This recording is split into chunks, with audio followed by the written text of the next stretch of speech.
Just I had a phone call or a text actually this morning from a friend of mine. We've been texting back and forth about the census, and she just moved into another apartment. And she texted me and asked me, since she received a postcard at that new address, whether she should reply to the census twice. And my answer was no, because the census is about where you happen to be on April the 1st.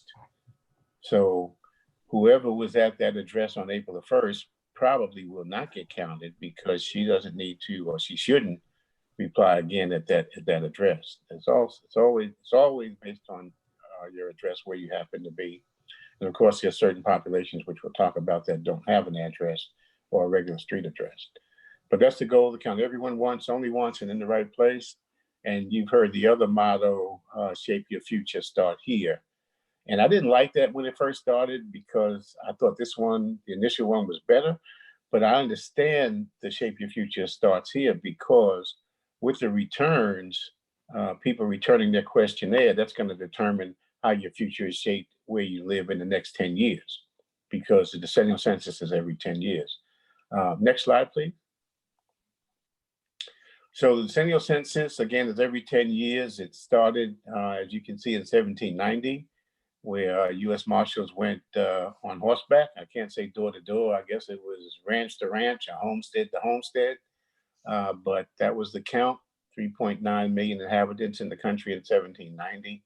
And actually out west, they still go on horseback to try to get an accurate count. You will probably get, if you haven't, another survey, which is called the American Community Survey. Some people were a little confused when they got their census questionnaire and said, well, I already filled it out, but you really haven't because the American Community Survey is much thicker, contains many more questions, and that's one of the main ways that we get all the data that we have. By the way, if you write grants or work with someone who writes grants, what they're using is census data. And we survey throughout the year a number of different surveys, the American Community Survey being the largest one. And so that's how we get a lot of the data that you use if you're writing grants. And so it's really important for us to have a good count because that impacts our community, our state, and our local communities.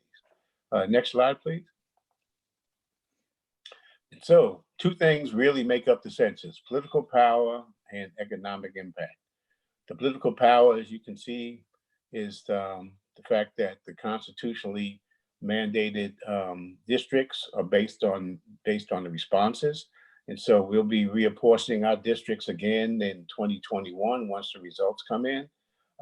And those districts are used, as you know, for not just congressional races, but all races, state, local, from everywhere from the U.S. Congress down to the county dog catcher, which we don't have in North Carolina, but it's all based on the results of the census. So that's where the political power comes from. We currently have 13 congressional seats. We're hoping to get a 14th with a really good count, a 15th with a really, really good count. And so it's important for us to increase our political power as a state by having as many representatives of Congress as we can. And that again depends on having a really good count. The mind-blowing part for me is always this economic number, the $675 billion. That will be distributed among all of the states every year for the next 10 years, starting in 2021. So if you're writing grants, that's where your money is coming from. It's coming from this money that we've already paid the taxes on. This money goes to a number of different purposes, which I'll talk about in an additional slide. But that's the figure, not 1 year, but every year for the next 10 years, starting in 2021. It's a huge amount of money. And every time I look at it, it just kind of boggles my mind. So political power and economic impact of money, those are the two things that are really important as it relates to the census. Next slide, please. Okay, so you can see the congressional breakdown, and that's based on the 2010 census. And again, those numbers stay there for 10 years. So we have an opportunity, as I mentioned, in 2021 to increase that number from 13 up to 14. It'd be great if we could get to 15.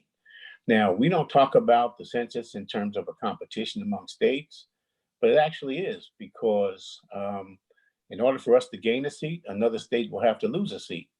And so it truly is a competition. South Carolina in 2010 put $1 million in their budget toward their census efforts. They gained a seat.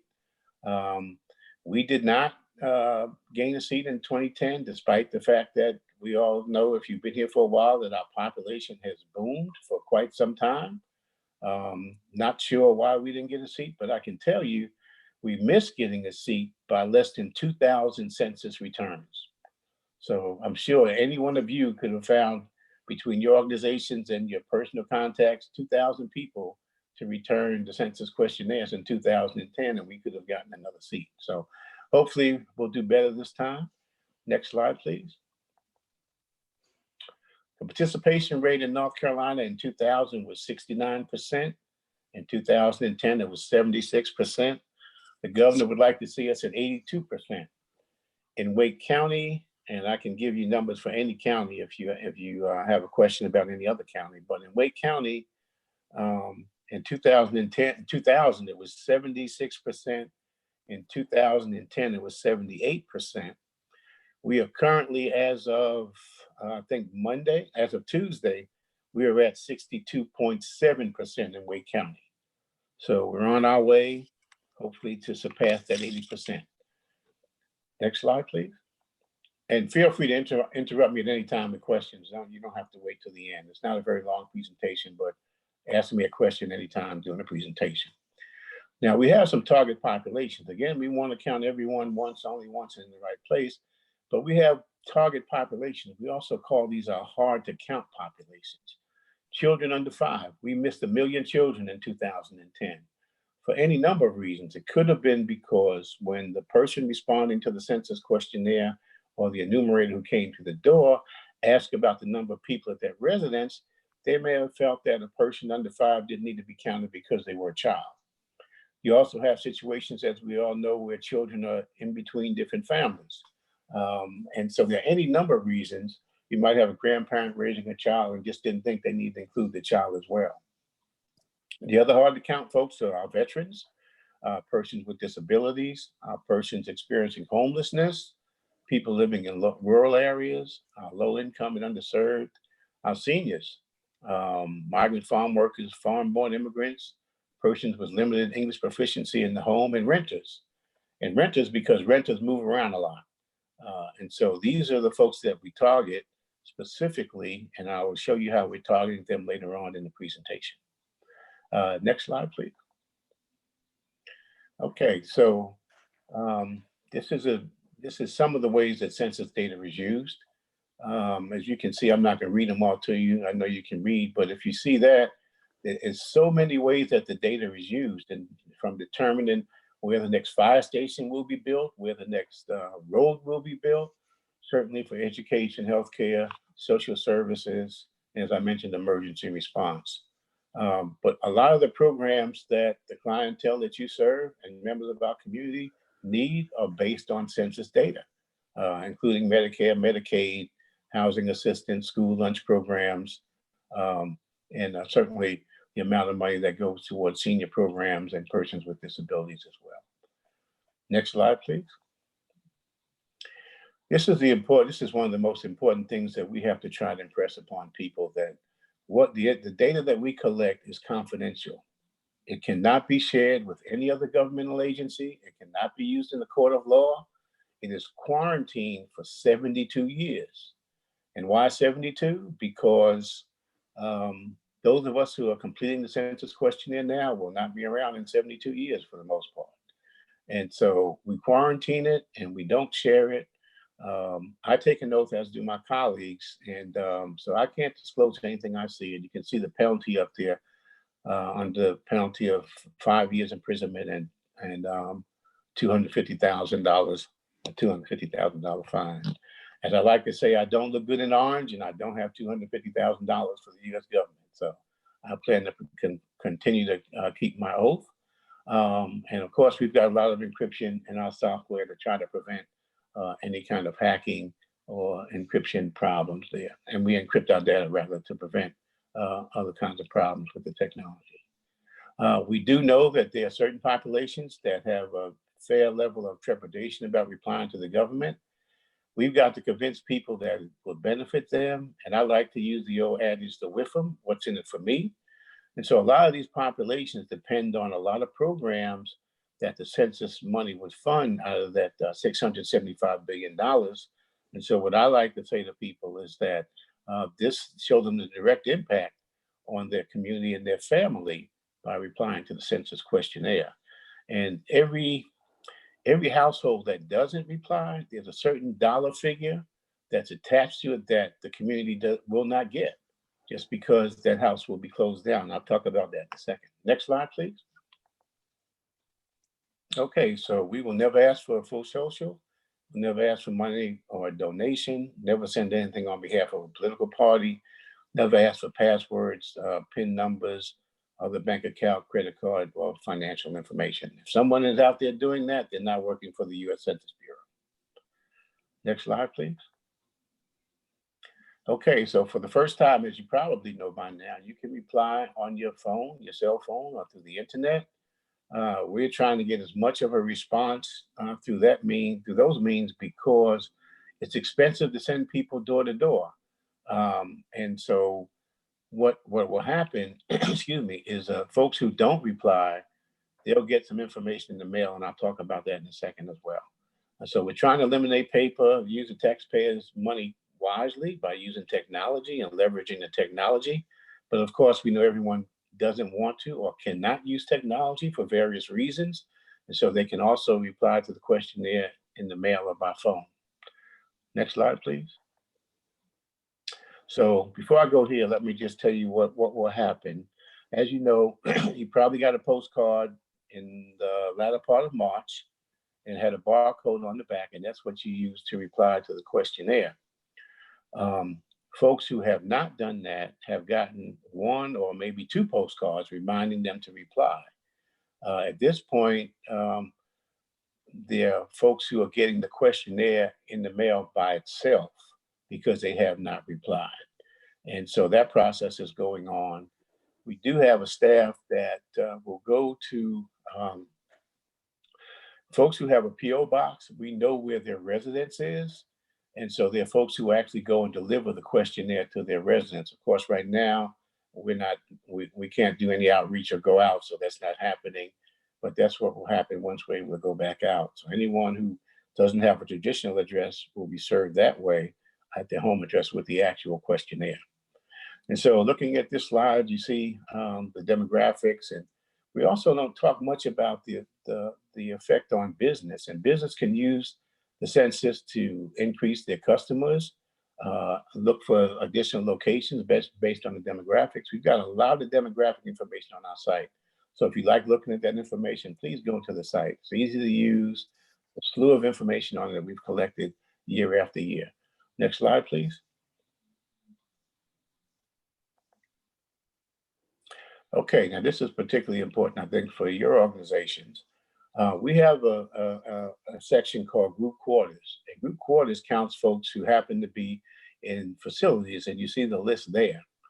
And that's done in two ways. They will either contact whoever is the administrator of the nursing home or the prison or the jail and ask them for the number of people who happen to be there. We don't go in and count them individually. We ask that the person in charge give us a number, and then we use that number. We also use this process for folks who are migrant workers, the folks who are out in the field. Will go to the hiring manager or the company, whoever's in the company, and we'll ask them for the number of workers they have in the field. We know where the migrant workers are, and so this is the process that we use through group quarters.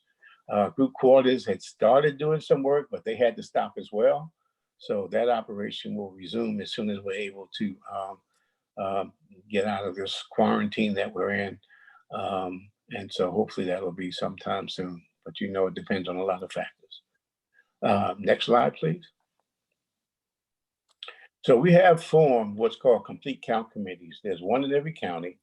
And we started the process by speaking with every county manager back in 2018. We asked them to do one thing, and that would get us before the Board of County Commissioners. We also asked the Board of County Commissioners to endorse the 2020 census and the formation of complete count committees. So what they basically are, what we call the trusted voices in the community. I like to call them the Pied Pipers, the folks like yourself. You walk into a room and people gravitate towards you or call you and ask you what you think about certain issues or certain candidates. Those are the folks who make up the core, the initial core of the complete count committees. And then we ask them to ask a couple of questions. And one is, who needs to be around the table who's not here?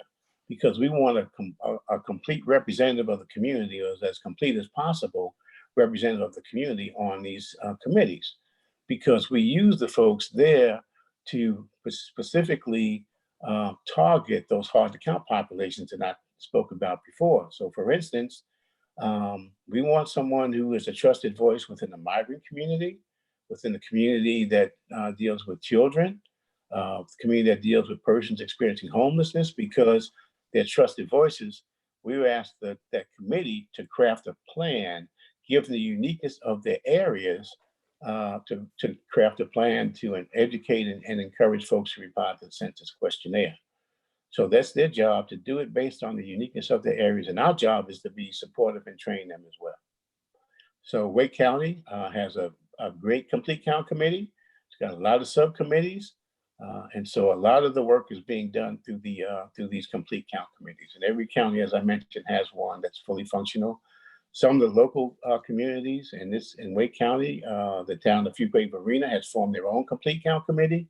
They are part of Wakes, but they wanted to do their own thing and be a little closer to their population, so they formed their own. So some of the cities and towns have also formed their own complete count committee. Next slide, please. And just a little bit more about the complete count committee and the trusted voices. And so there's some examples of what they've been doing. Some of them are going to have library days. We don't know how this is going to work now, but the plan was to have library days, open up the library. Nonprofits were asked to maybe open up their office and have the folks that they serve come in and help them fill out the questionnaires. So we're not quite sure how all that's going to work, because as you know, once we do open up, everyone's going to be a little reluctant about going into large areas with large numbers of people. So we're not sure where that's going to go, but we'll find a way to try to maximize our efforts to get these trusted voices out there and get these folks to return their questionnaire, either help them to do that. And let me speak about helping. Folks like myself who are sworn, we can help anyone. If someone asks you to help them, you can do it. If it's in the normal course of your work with them. If it's not, you can still do it as long as the individual trusts you to help complete the form for them. Now, if someone who may be visually impaired or have another disability, one thing you can do is call the toll-free number, dial a toll-free number for them, and let them answer the questions when the person comes on the line. So there are ways to help folks who may not be in a position to do it themselves or may want some assistance. So you can do that, but please make sure the person trusts you, because you would be giving up some personal information. Thank you. Next slide, please. And that's a little look at the structure of some of the complete count committees. Okay, next slide. Okay, we have an application called Roam, and the reason I bring this up is because it's open to anyone who likes to play around with data and maps. And what Roam does for us is we can pinpoint down to the census tract what the response is going to be and who we need to target. As the census started, we were monitoring areas by census tract to see where we needed to marshal additional resources. And so we're still doing that. So we're doing a lot electronically now, given what we see based on the responses coming in, which tracts are not responding. We have some data initially, or had some data initially that shows us where we think the low response rate would be. And so we initially put resources in there. And as we track it in real time, we're putting additional resources there. But right now it's all electronic. But feel free to go on this website and play around. It's not that difficult to use. There's a user guide as well. Next slide, please. Okay, folks, we're still hiring. There is a little freeze. Everything's in limbo, but we are still hiring. We have to hire about 5,600 people in North Carolina. Again, you know, our efforts will be door to door as soon as we open up once again, and those will be the folks who will go door to door for those who have not replied. Now, what happens with when folks go door to door, they'll make at this point, we're saying 3 visits at 3 different times. If they still can't determine who's there, they'll go to a neighbor's house. And if no one is there or they don't know the number of persons who live in the residence, we'll shut that residence down. And again, what that means is the amount of money tied to each address will be forfeited, it just will not be used. And so someone asked me in a meeting if there's a penalty for not filling out the census. There is not, although you're legally required to do it and it's your civic duty.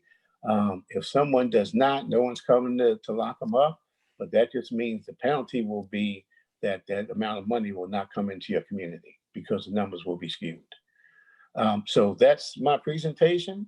I'll be glad to entertain any questions, and once there are no more questions, I will let you get back to your meeting. But I appreciate the opportunity, and if you have any questions, feel free. Thank you very much. Thank you very, very much, Kenneth. It's always